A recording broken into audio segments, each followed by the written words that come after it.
Odyssey. Review. So, for those of you who didn't pay that close attention in high school and have never heard of the Odyssey, Matt Damon is Odysseus, king of Ithaca, who leads his men to victory in the Trojan War, and then another decade fighting the Cyclops, the Scala, some kind of whirlpool, I forget what it's called. The evil whirlpool from Pirates of the Caribbean 3. Not as cool, though. An evil witch played by Samantha Morton. Calypso, played by Charlize Theron. Tom Holland, trying to be intimidating, tough, and American, as he tries to get home to his wife Penelope, Anne Hathaway, and his derpy son Tom Holland, so that an evil, I don't even know what his name is, suitor, played by Robert Pattinson, son, can take over as king of Ithaca. What would he do if he took over? Like, that was my question. Like, I have what's no his idea plan? I have no idea what any of these fucking guys would do, other than just be a bunch of rich pricks, which they kind of already are, aren't they? Yes, they are. Like, they have parties at her place fucking every day for years on end. I can't wait to marry my best friend's mom, says Robert Pattinson. Is that what they were? They were kids together. That was about the only friend he They had. did not... No. Him and Elliot Page were kids together. Hence that whole, like, twist about their connection, which is a bigger connection than it needed to be. Man, I like this movie. I'm a fan of this. It's got flaws, but I dig this. I dig am this movie. genuinely surprised that you like this as much I as you hate do. Nolan movies because he hates his audience. He loves film bros and hates his audience. But this movie works for me. It still has the non-linear jump around editing at points, but it's put to a minimum. It still has his sort of gray muted style with an excessive amount of close-ups at points, but it works for this film. An epic with this style, and an epic style is always going to have flaws because you have so many characters, you have a lot to work with. Now, that does not mean Avatar is allowed to have flaws. Avatar is a great story. James Cameron, go be a better storyteller because you fucking suck. You are not good at stories. Be a tech expert in the George Lucasfilm or start your own company. But, like, this works for me. There are a lot of problems, but I like it. Honestly, what you just said about Christopher Nolan hating his audience is the main reason that I couldn't... I can't say he hates his audience. I like Dunkirk. Just tell the story forward. Longest Day is great. Make Longest Day again. Do that. Here's the reason, though. Dunkirk is a movie that shows, doesn't tell. Christopher Nolan's worst quality as a screenwriter is that he has to spoon-feed and spoon-feed and spoon-feed some more exposition about every character, every backstory. If a character has a callback to a flashback, we have to see that flashback 3 or 4 fucking times as if he anticipated that we were going to doze off during this 3-hour runtime, which... Some people got bored in the theater, and they were on their phones. The one couple next to us, the one girl, I'm not kidding... Fucking teenagers. was taking a nap in her boyfriend's lap half the time. It was a kinda hard creepy. watch. Yeah. But no, like, the amount of excessive exposition in this is, one, the reason that I don't care for almost any character in this movie, because half of these characters start explaining who they are and what their relevance is to the story without even any segue into an actual conversation. Like, when Tom Holland sits down to meet King John Bernthal just starts rambling about himself, and I'm just sitting there going, who the fuck asked you? Like, I know you're king and get to say whatever the fuck you want, but even by that standard, you weren't prompted to say anything. He was punishing you. I actually like that. I actually like that aspect of the movie. I like how the characters sort of spoke like a story, because it is a literary book.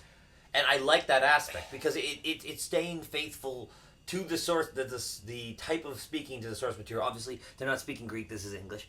But I really enjoy how they're straight to the point, and it's sort of this mythos. The whole thing is a mythos. This movie is meant to be like the book. Obviously, it isn't perfect to the book, but it's trying to be. And I appreciate that. The point that you disagree on, I love. But here's the problem, though. This isn't the book. This is a movie. Like, what works in those two mediums really varies. Like, there are some things they share. There are some things that they have to deviate from. And you gotta, like, transition. You gotta have, like, regular conversations feel genuine and in place, as opposed to just bursting out into story. Like, that approach didn't work for me. I love that approach. I love that philosophical approach. For example, if you haven't seen it, obviously we're going to do some spoilers in here. But what you said about there being too many characters, that's part of the reason that I can't get into it. Half of them, I still don't remember any of their fucking names because for a 3-hour movie, it rushes from character to character without taking a break in between. Oh, I think it's great paced. I'm going to be on the opposite side. I think it's paced well. We get enough of the way we jump from Tom Holland and his journey to Matt Damon and Odysseus as his journey to the palace. Paralleling those three, bringing them all together, I think it works really, really well. And I thought I would never say this about a Nolan movie. You're surprised as much as I am. Very much so. I like the way they speak. With Matt Damon and his party has a second in command. It's not about the names, it's about what they possess as qualities. That's like the story. Their qualities are what guide them. Robert Pattinson's quality is he is evil. He is after wealth. He is after power. The queen's qualities are she misses her husband. She misses the way it was. She misses peace. This is very much a don't go to war movie. And Matt Damon's character is very much reflective on what he has done for the sins of his past. So when you have his crew members, for example, I'm going to spoil stuff here. Is that okay? Yeah, go for it. Right, so I particularly like the conversation with the witch on the hill when they pass the jaguars and all the animals, and they go up there and they have it, and she didn't say. He says, "Where are your men?" They don't speak directly because that's not this type of movie. That's not what this is. They say they've always been this. She states they've always been this in this sort of poetic form, and I'm a big fan of poetic writing. And it was a conversation. It's like, she said, go back to your disguises. That powerful line. I love that. But that's also like saying two things at once, and that kind of dialogue, that kind of containment would have been a lot better if the rest of the movie was more consistent with that. Because I will admit, like, the witch, Cersei, that was probably one of my favorite moments in the entire thing. One, because there actually is some anticipation and built-up suspense. Like, when his soldiers are eating in her hut while Odysseus is hunting, we do get the juxtaposition of him hunting the deer, them eating the food, realizing that it's got some kind of curse, and then how those two juxtaposed scenes like correlate with each other. That stuff would have been great, and it also was built up because they took time to build it up. They didn't have that one girl run away into the bushes while the giants came out, like, not even a split second later, so you don't have time to, like, feel dread for the characters. See, the giant sequence was not perfect, but that was pretty entertaining. It's like, that was your shock. So you have a lot of different sequences. You have stuff you know is coming, like the whirlpool and the monster, because it's been predicted by a bunch of dead people on a beach or something. And then you've got sequences where it builds suspense, like the witch. But then you have sequences of heavier action and stuff near the end. And each sequence is telling sort of a different form of storytelling, which Nolan is bringing to this. And I think that really works, because if everything was suspense, it'd be too slow. You need action and suspense. Yeah, but, like, that slow buildup of suspense is what makes, like, the faster payoff, the actual fight scene itself, much more rewarding. Like, if there was more time, like, building up the Cyclops' presence, how it operates, because, like, the flock of sheep and stuff like that, I had no idea about beforehand. Like, my introduction to the Odyssey was the Arthur episode, so my only frame of reference is Buster with one eye. That's right. Eating the Tibble twins. And they stayed dead. That's one thing. Can you put a clip in that of here? Gotta put a clip. Yeah, I might as well. Clip in right here. That Arthur episode fucked me up a little bit. One, because Buster technically ate a bunch of kids. And plus, that episode stuck true to the myth in the fact that Odysseus was the sole survivor. I love the fact that, like, Odysseus's soldiers in the Arthur episode are her, like, kindergarten classmates, and they technically die in the story. Like, DW as Odysseus is still the sole survivor. But ask yourself, what does a sheep represent in if you were to put qualities on a sheep? What do they do?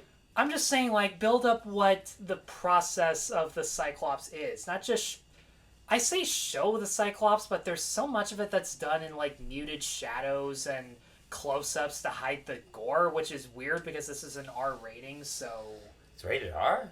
For the 2 F-bombs, I guess? Exactly. No, see, for me, the sheep sequence works because they said there's always more for the flock. And what do sheep? They blindly follow their shepherd, regardless of who their shepherd is. And what do they do after they all escape from the cave?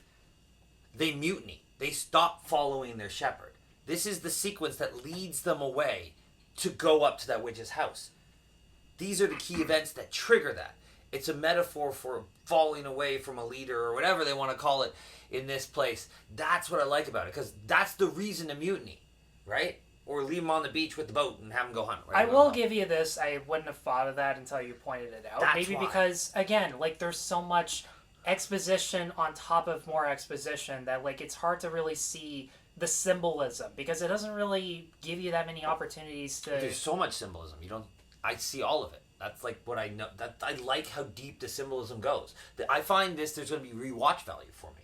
There might be. Going back, I'm going to pick up on little things. Because the way they use animals throughout the film. Like, why does she turn her sister into a crow? Why does she get better along with her as an animal? That's an interesting concept. That's something I want to explore.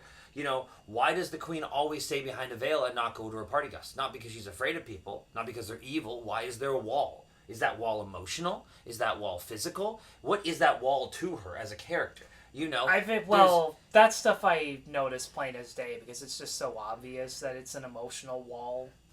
It could be more. See, that's the thing. There's a lot of depth to the mythos here. There's a lot to work with. Nolan isn't coming in with, here's my idea. And when Nolan comes in with an idea, it can work, it cannot.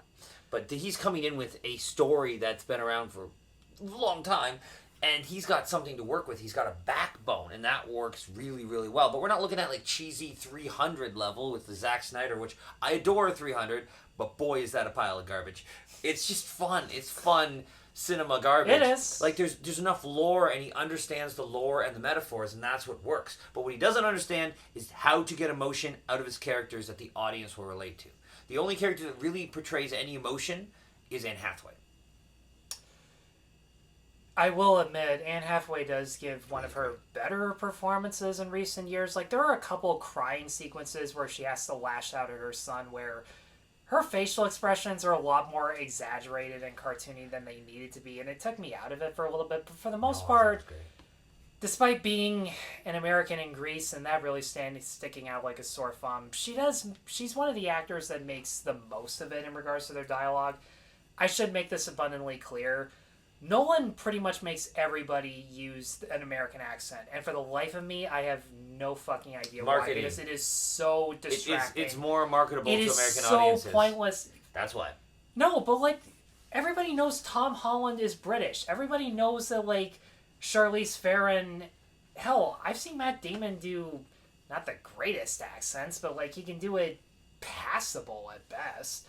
And here's the thing. If you had the mix of, like, American, English, South African, because you have Charlize Theron and Lupita Nyong'o in this, it can feel a lot more exotic. It can feel like its own universe in that sort of way. And that's obviously what Nolan is trying to do. No, that's fair. You gotta lay it. He did go for the colorblind approach of casting the actors, which I'm not going to sit here and say that that's woke virtue signaling or anything, because for starters, despite what Elon Musk said about this being an awards grab, Nolan won his Oscars before he wrote the script for this, so that theory pretty much debunks itself. And I gotta say, for Lupita Nyong'o preaching to death about how there's more presence of women in this, it's really not. Like, there's more presence of Anne Hathaway, and even then, the middle portion of the movie, she's not in. And Lupita Nyong'o as Helen of Troy and Benny Safdie's twin sister, fucking pointless character. Like, Helen of Troy serves nothing to this story. I don't remember a single line of dialogue. I just remember that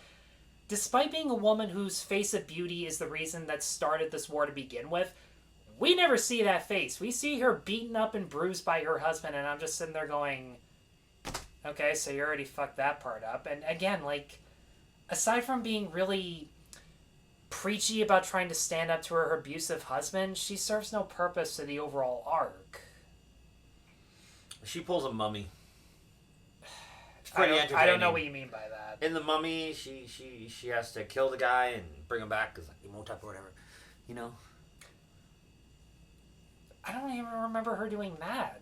Well, no, she stabs her husband. Or that's whatever, the twin sister that I'm talking about. Oh, that's the twin sister. See, which reminds me, I feel so bad saying shit about Benny Safdie because I met him last year at TIFF. He was such a sweetheart of a guy. All those interviews where he's such a cool dude, that's him. But he is in this as this tyrannical warmonger who would sacrifice his daughter for more power. And if you don't buy this dweeb as like the face of Greece that all of these But you lower don't see kings. his face. Exactly. They Could hide be a his stunt double. They literally hide his face behind a helmet the entire time to hide the fact that this dweeb is the ruler That's of all what they Greece. should have done with the Mandalorian. We should have never ever seen his fucking face.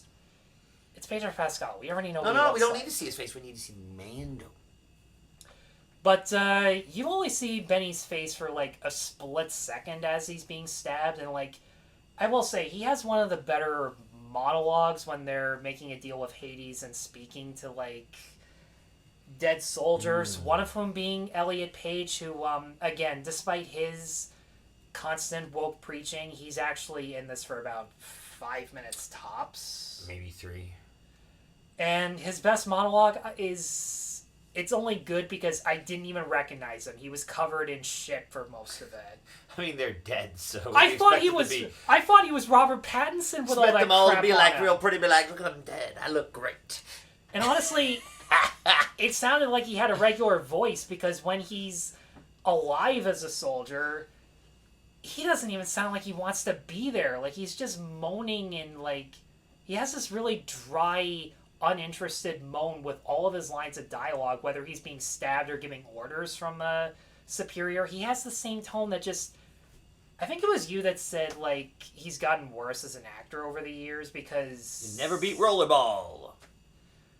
Well, I'm not going to explain why. Love Rollerball. But, yeah, like, Anne Hathaway was good. Matt Damon was Great. also Really legitimately appreciate his really good. performance. I could not give a shit about what happened to Odysseus as a character because, again, the fact that almost all of the dialogue in this is spoon-feeding towards the audience, as opposed to characters talking, having conversations the way people actually do, because it's just nothing but motivation and motivation, not who he really is as a leader, I couldn't get invested whatsoever. He's a strong leader. He's a leader who's willing to step back, take time and learn. He's willing to listen to others, and he's willing to repent for his whatever he has done to his soldiers. So In other he's words, a leader who learns. In other words, he's a stock character. I like his character. I like it very much. Yeah, but it's so stock to the point that, like, I've seen this a million times before. There's nothing new about it. There's nothing interesting about him. Oh, I thought it was great. If anything, I cared more about Himesh Patel as his second in command Great because character. just through his expressions, through his commitment to the dialogue, he's, again, a stock character where he's the second in command. He respects the hell out of his superior, but is more than willing to stand up and even double-cross him when it seems appropriate. And his actions... He's one of the only characters in this where his actions actually speak louder than the dialogue he's reciting. He's great. Because there's actual time given to show his reactions to Odysseus' flaws. Which I didn't get that with any of the other characters. I mean, for one, he's the only other member of Odysseus' crew who really has a personality and is given more than just a bunch of reaction shots to what happens during the Sirens or escaping the Cyclops. Like, everybody else is just a glorified extra who you don't know their names, you don't give two shits about. But ask yourself, what was the intention of the story? The intention was for Odysseus to get back to his wife and child, but at the same time... What was he trying to do? Get back to them. Yes, this movie... So this is a parable. This is a Greek parable. It serves as a warning.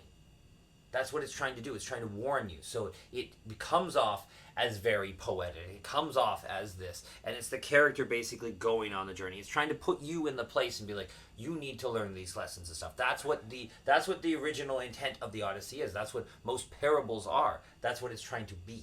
That's the intent of the original concept of the writing.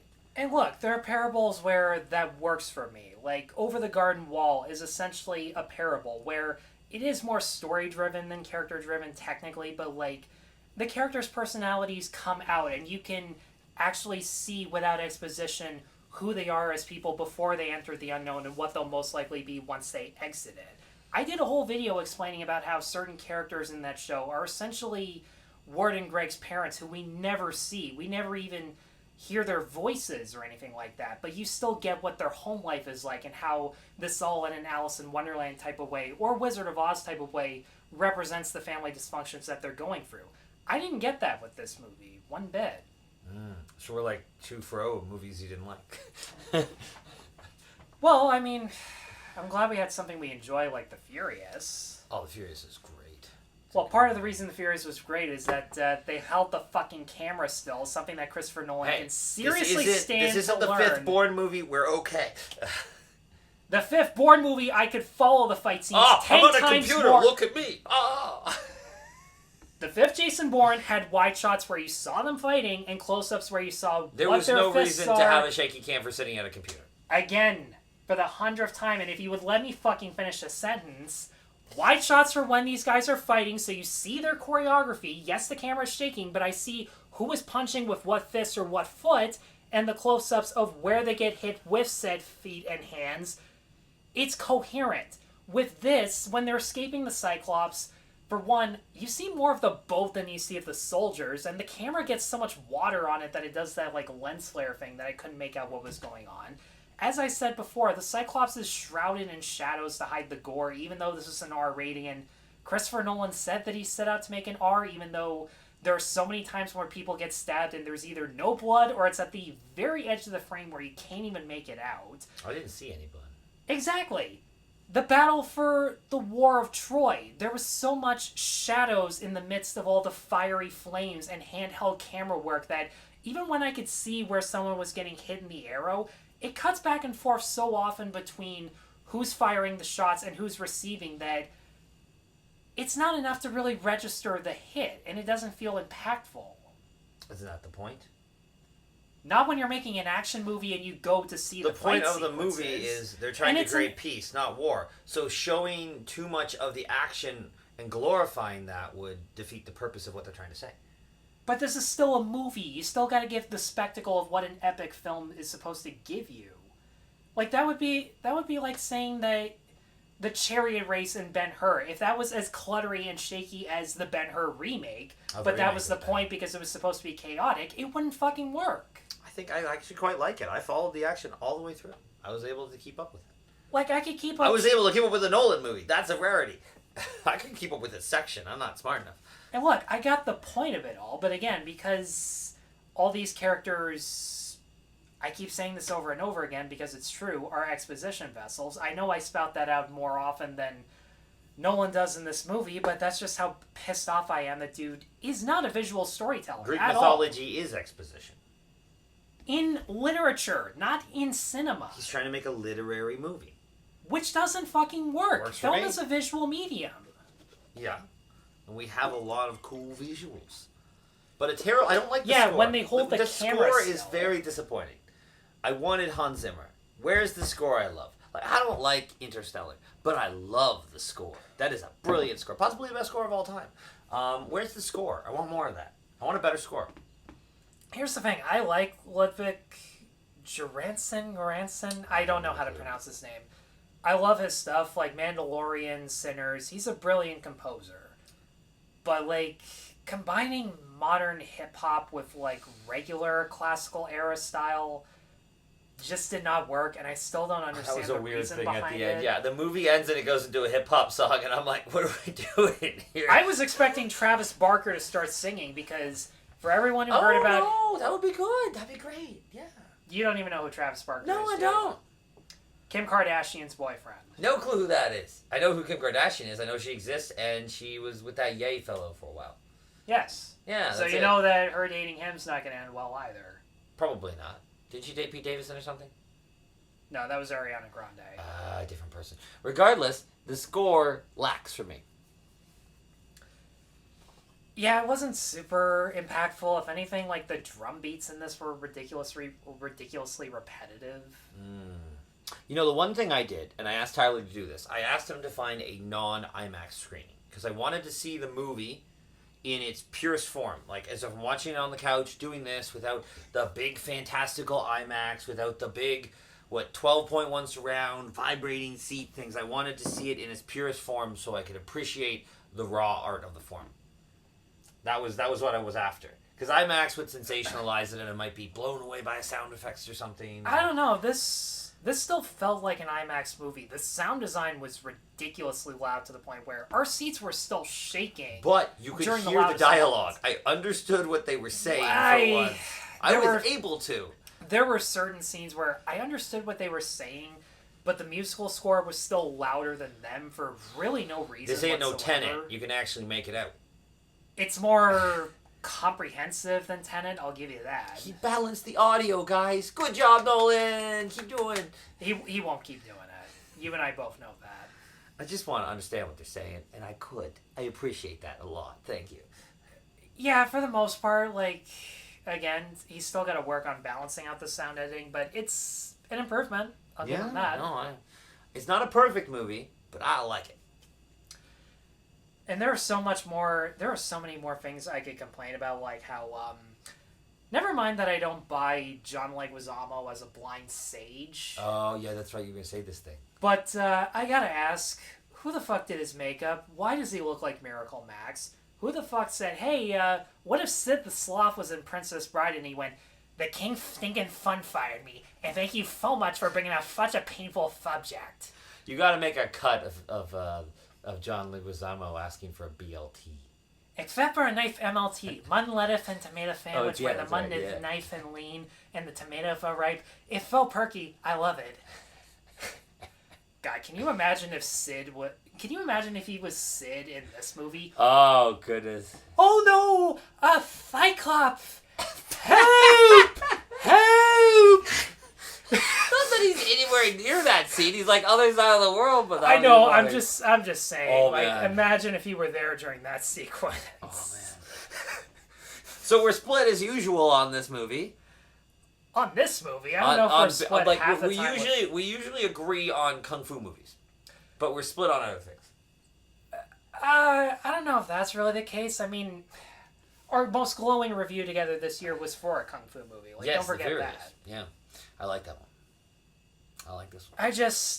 It's one thing to say that this is based off of literature, but this is cinema. You have to be cinematic with the storytelling. If you're going to do exposition, you still got to use the cinematography, the actors' faces to tell the story without dialogue in certain parts, or at the very least, even if you can't comprehend the dialogue in this, which the fact that everyone's doing an American accent for pandering purposes anyways. You know, it could be worse. It could be Genghis Khan, played by John Wayne.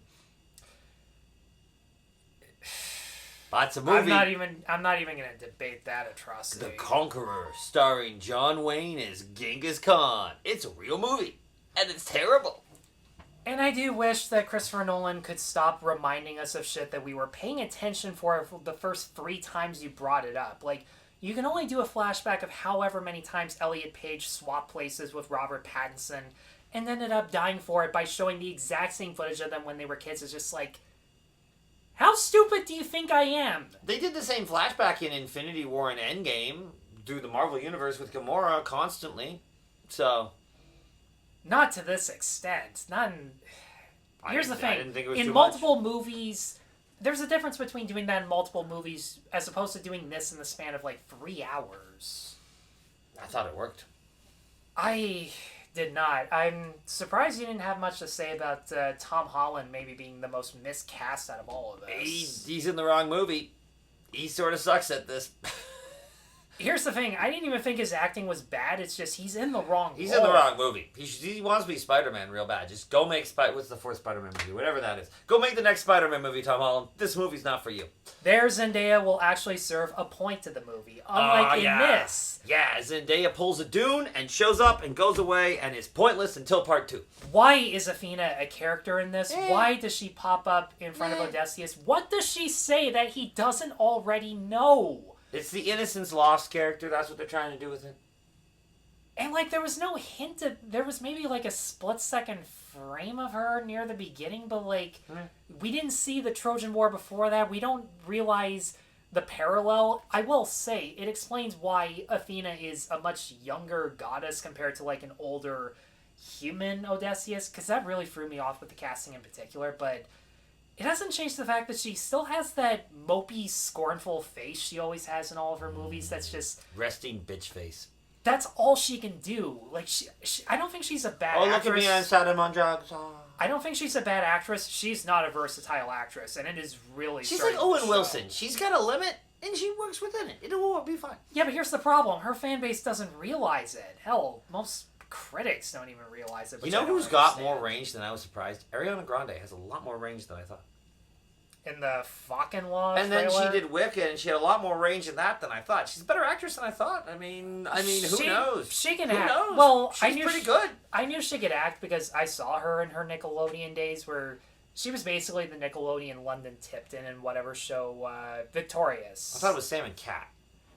No, it was Victorious, and then it was Sam. Yeah. And No, Cat. we saw I came in late, but I saw that Fockers trailer.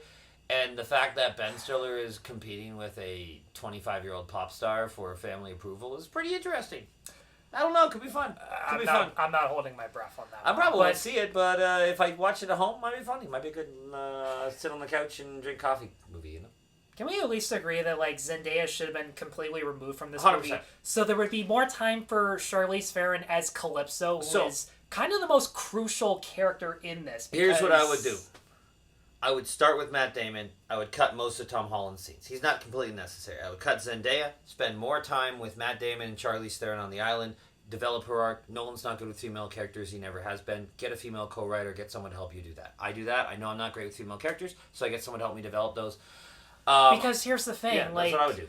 Those are my flaws. For anyone who doesn't know, like, her character is kind of the most important of the side quests in this because, without getting into specifics, it involves the most amount of time he's on a detour trying to get back to Ithaca.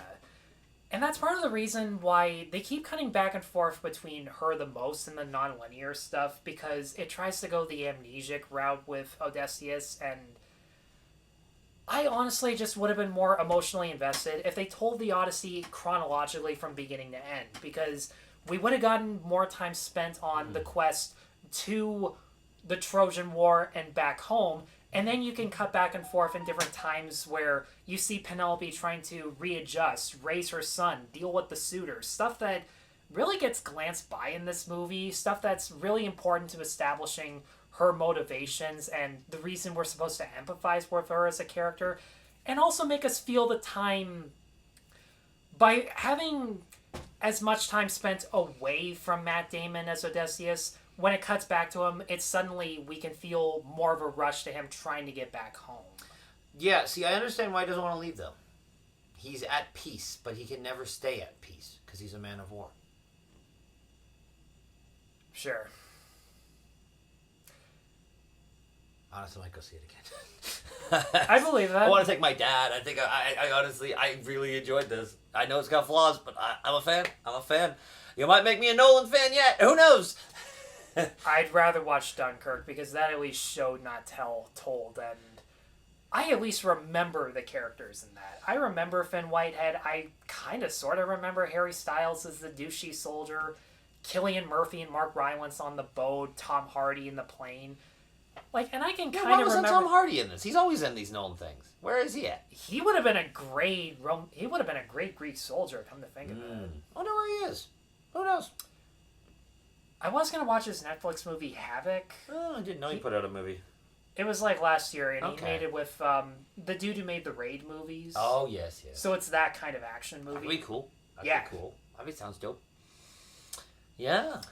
I'm having a good time. What's up, y'all? Yeah, honestly, despite not having as fun of a breakdown and argument as last week, I don't know if we could top how explosive that we were one was. very passionate last week. I was rational for some reason. I don't know what was wrong with me. Well, because you were the most neutral out of all the opinions. No, you were. Wasted potential. That's the best way to describe it. And that's really how I feel about this. Like, I know Nolan's cinematic techniques or lack thereof just really don't impress me. Like, the fact that he tries to be realistic with the handheld camera work, the real-life practical settings, yet is so deviating in regards to the American accents as opposed to people having accents in ancient times, among many other things that people will have more in-depth detail than I will. I'm looking forward to hearing my clients have their takes on this. You know what I'm most appreciating for, and I say this is the worst thing I could say. The comments are going to be so divided. They will. Because there are Nolan fans, and hello Nolan fans, Nolan can do no wrong. We know that Nolan is a god to you. We know that you treat him as the Holy One, and you probably pray to him at night. But he's a human being. He can make good and bad movies, and this is an okay Nolan movie. And then there's people who hate Nolan, and they're going to be down there arguing, and it's going to be a good old time. Fucking... You're going to be in the middle, Tyler, 'cause I don't read the comments. Fucking swell. Yeah. Yeah. Turn off comments for the video. No. That's no better, believe me. The film bros will find us. Yes, they will. And they're going to tell me, you didn't think it was the best thing ever. It was just okay. Along with those BTS fans. Even though you spend this whole thing defending a movie that you thought was just okay. I thought it was okay. I had a great time. I think Ben-Hur is just okay. I think Ten Commandments is just okay. I think Lawrence of Arabia is just okay. It's the scale and enjoyment of epics for me. I love the format and I love the genre. And if Christopher Nolan believed in tripods, I would probably... I would also believe that the scale was the reason to go see this movie.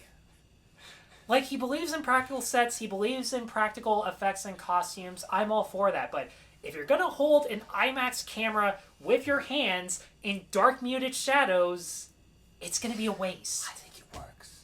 I don't. I love it. What you feel about Jason Bourne is how I feel about this. That's fair. It happens. It does. Tyler, what you got coming up? Well, in the next week or so, I'm probably going to have a review up for The Legend of Aang, now that it's still going to streaming, even after being leaked. I don't know what that is. The Last Airbender spinoff. Who's Aang?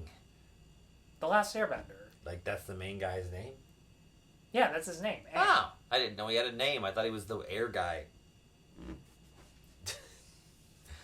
So that's live action or animated, or what is that? After Shyamalan, there's no fucking way that they're doing live action. Animated. Gotcha. You know what? I say never again, but Netflix fucked it up a second time anyways. Oh, there's always One Piece to mess up. Yeah, but I'm hearing good things about One Piece, though. People actually really like it. Huh. But yeah, I'll have a review up for Legend of Aang within the next week and a bit or so. Stay tuned for TIFF 2026 updates, because they're starting to announce more and more movies. There's one action movie that I'm going to talk about with you once the camera stops rolling. We shall see. Which reminds me, you have a movie of your own that you're making. Still working on that. Got a few more days. Get the thing up soon if you want to support that. Got 2 more days to shoot. Actually, if you see in the set, we got a picture of Billy Joel. That's part of the movie. We got on the wall. How do you get Billy Joel to be in... Oh! So, one of my characters loves Billy Joel. Yeah, but, like, there's some fair use stuff that I'm... It's in the background. You can't see it. Oh, okay. And then we got Attila over here, Billy Joel's, like, funk rock band that he did after around 1970, after Cold Harbor Springs flopped in 1968. I've never heard of this. Attila? Yeah, so in 1968, was it 68, 67, Billy Joel released his album called Harbor Springs. It had the original version of She's Always Owned to Me, but the record company played it, sped up his vocals, so he sounded like a chipmunk, and released 2,000 copies of this album where a man sounded like a chipmunk. Imagine, excuse me. So he went and did Attila, came back with Piano Man, and that's who we know today as Billy Joel. Thank God for Piano Man. I mean, most people don't know Attila. I am a super fan. I was even drinking out of the bottle of, what do we call this? This was, I don't know. This is from set. Like this is from set. I was going to say, that looks like something my mom hangs up as a decorative. I think this is supposed to be like fruit wine that Mary drinks in scene 48 or something. We have 82 scenes in this thing. Let me tell you, it's been an undertaking. I've been doing this since February, and we end July 19th. And boy, am I happy for this to be done. But I'm also really sad because, Tyler, in this we have most incredible cast and crew. Savon's been with me since the beginning. Kiara, Madison, and Casey. And I had to rap Casey. And I'm sitting there. We filmed her final scene. She's on the dock. She's like, let's prank her, 80s pranks, all that stuff. And I had to say goodbye. And I had a tear. I'm going to be honest. I immensely working with her. I love the cast. I don't know how I'm going to rap the lead. I don't know how I'm going to rap Kiara. I don't know how I'm going to rap Madison. I don't know how I'm going to say goodbye to all these incredible people that I've worked with. So when I do, I'll give you a link to the trailer, put that up there for sure this time, because it is done sitting on my desktop. And I am just honored to be a part of their journey, my journey, this whole secondhand glass thing, and I gotta stop talking. But correct. It's a beautiful thing. Make a movie. It's amazing. But actually, don't make a movie. It's too hard. It's your choice. I made a 5-minute short in February, and boy, am I glad it only took 1 month, because it was animated. And 2 hours, baby! most animated shorts should not be made in a month. But No. But mine did, and it looks good, and You show me some stuff, right? You showed me a bit? You showed me a little bit of it? I did send you the link. Yes. Then I've seen it. You send me the link for your trailer, I'll send you the link for my short. Yeah. So check out on Patreon my full animated short, Don't Swallow, and some updates on my current one, Self-Serving. I'm becoming a lot more elaborate in my animation style. Or at least I hope that I can. Yeah. Let us know in the comments below what you think of the Odyssey, what's your favorite version of the Odyssey? This, Oh Brother, Where Art Thou, which is my favorite Odyssey movie. That is one, too. Or the Arthur episode, where where Muffy is the Scala, and might have actually been a scarier Scala than the one we got. If I may say, the journey can find us lost, but it's our soul that we need to bear along the way. Let us know in the comments below what you think. Thank you for joining me on this. Hey, be sure to like and subscribe. Glad to be here. Check us out on Patreon and buy me a coffee, and hopefully we'll see you in the next video. And Tyler, say something awesome. The King Stinkin' Fun fired me, and thank you so much for bringing up such a painful subject. I've been practicing that. There we go. We got it. I've been practicing that for a couple days. It's fun.